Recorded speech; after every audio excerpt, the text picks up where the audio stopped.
Cell phone టవర్లలో radio remote యూనిట్ల చోరీకి పాల్పడుతున్న అంతర్రాష్ట్ర దొంగల ముఠాను అరెస్టు చేసినట్లు జిల్లా ఎస్పీ శరత్ చంద్ర పవార్ తెలిపారు. వారి వద్ద నుండి 1,20,000 రూపాయలను స్వాధీనం చేసుకున్నట్లు వెల్లడించారు. సెల్ ఫోన్ టవర్ల రేడియో రిమోట్ యూనిట్ల చోరీకి పాల్పడుతున్న అంతర్రాష్ట్ర దొంగల ముఠా అరెస్టుకు సంబంధించిన వివరాలను జిల్లా ఎస్పీ శరత్ చంద్ర పవార్ ఒక ప్రకటనలో మీడియాకు వెల్లడించారు.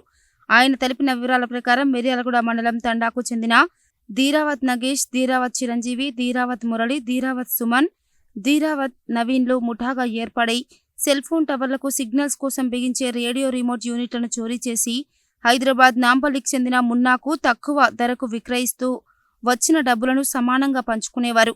అలా చౌటుప్పల్, నార్కట్పల్లి, నకరికల్, సూర్యాపేట, మాడుగులపల్లి, భువనగిరి, వాడపల్లి, మిర్యాలగూడ, చింతపల్లి, తిరుమలగిరి సాగర్, మహబూబ్నగర్ జిల్లా బాలనగర్, ఆంధ్రప్రదేశ్ రాష్ట్రంలోని గుంటూరు జిల్లా దాచేపల్లిలోని ఎయిర్టెల్ టవర్లకు బిగించి ఉన్న ఆర్ఆర్యూలను దొంగిలించారు.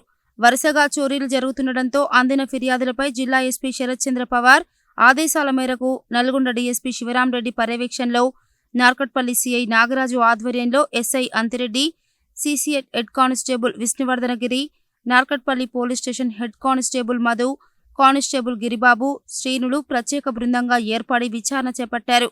ఈ నేపథ్యంలో చెరువుగట్టు గ్రామ శివార్లో నిందితులను గుర్తించి అరెస్టు చేశారు. వారి వద్ద నుండి 1,20,000 నగదును స్వాధీనం చేసుకున్నారు.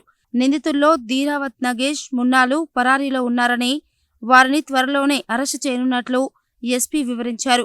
కేసును చాకచక్యంగా ఛేదించిన పోలీసు అధికారులు, సిబ్బందిని ఎస్పీ అభినందించారు.